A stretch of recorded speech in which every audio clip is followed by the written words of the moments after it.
So here's a little note from the office of the president.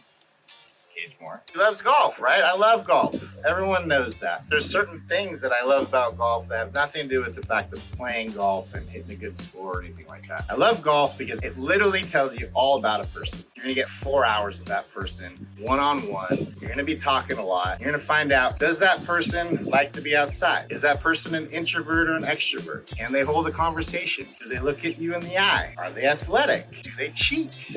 Can they hold their temper? Can they hold their beer? Can they hold their liquor? There's a lot of things that go into a golf game of just hanging out with someone that are gonna tell you all about that person that you could then use in your relationship, decide if you wanna work with them, decide how you're gonna handle them when you are working with them. And it's something that I've seen true in every scenario I've ever been in. And I love it because of the game itself. It's such a great game. You never can be satisfied. You always can get better. There's so much strategy. There's so much precision involved with it. Obviously, I love that part. So there's a couple of good reasons why I like golf. There's a ton more, and maybe we'll go into them on other times.